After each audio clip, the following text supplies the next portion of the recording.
This is a horror, a terrible horror that we should not normalize. As Kenyans, we have normalized very many things like corruption, the killing of our people, so many injustices in this country.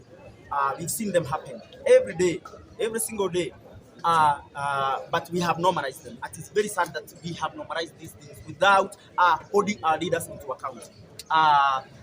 If you want to know how terrible this evil is, this evil of abductions, I've heard one lady here say that there's a certain parent, the mother of one of the abductees, who has paralyzed because she could not handle that. So you see what pain we are causing to our people. Well, these things, we need to get to the bottom of these issues and solve our issues once and for all. I don't know why we should always be coming to the streets. Then we go back and we leave our problems unattended to. I mean, they are not so. We are not achieving anything with our protests. I don't know why. I don't know whether it is we do not have the faith that we can remove these people and replace them with honest men. Because I think our country has been hijacked by criminals who are in power. They are murderers, they are thieves, they are liars, and this is the stuff of politicians. And it is their nature to lie. Yes. And so we are victims of so many years of lies and failed promises. 60 years, more than 60 years of lies and failed promises. So unless we unite against the political class, this country will not be free. Yes.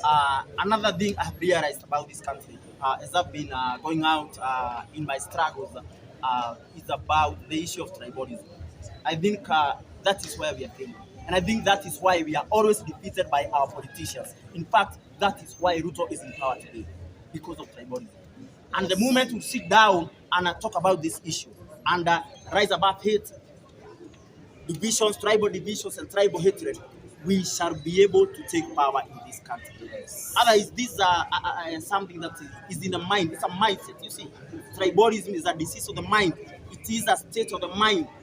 It is something ingrained in us. And I think this thing we inherited from the colonialists. The colonialists are the ones who use tribalism to divide Africans for easy colonization and exploitation of Africans in their own land. Till today, we see tribalism reigning supreme in this country. We have never been able to solve the issue of tribalism. And I'll tell you this for sure, that these problems will keep recurring again and again. We'll go again and fight the same problems again and again, because we have become a nation that only tries to address the symptoms of our problems. But we have refused to become a nation that must once and for all address the root cause of our problems. Yes. I think we need to come together. All people have got brains. I mean, we have people with brains in this country, woke people, people who love this country, people who died for this country. But there's one thing we are lacking, that is unity. We don't have unity at all. And that is why we are always defeated by the politicians. We saw the other day in Mozambique, they came behind us and they did a protest and overthrew the president ran away. But here Ruto is still put. In fact, we have not done anything to shake him to the core. We have not done that. And I think I was telling someone, looking at the parallels of history, because we must look at that. I remember that during multi-party democracy, people died fighting for multi-party. The rock cops during Moi's time killed so many people. We are agitating for the end of our one-party state.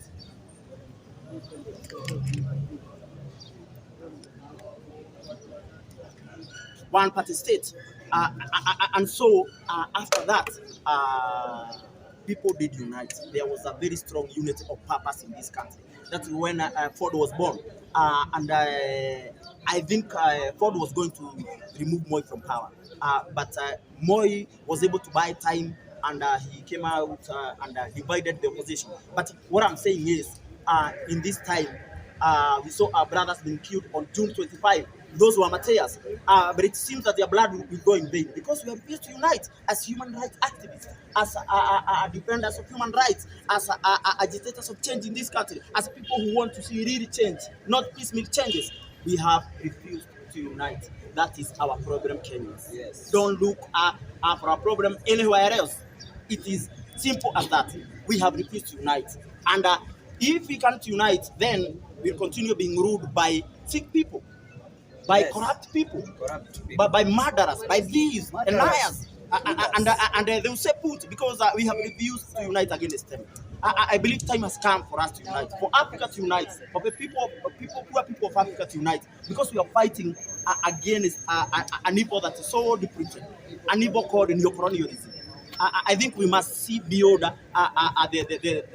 the political class or the oppressors who are our leaders, because we must see the hand of colonialism in this, the hand of IMF and World Bank in Africa's problems. In fact, these are the people who cause our problem. That is why our economy is in shambles. And let nobody tell you that they will come and revive our economy. They cannot unless we fight the issue of the fact that colonialism never really ended in Africa. And as you see what is happening in Burkina Faso, they are doing it. The so-called Sahel states, they have taken back their minds and they've said we are cutting all military ties with the French because they have realized these people have been stealing from them. So where shall we ever get jobs where our resources are being stolen by IMF and World Bank, Britain and USA? Kenyans, we must do something in it. We must think. We have done the dress. Now we ask you to depart so that we can wait for the complaints to be released. Then, after if they are not released,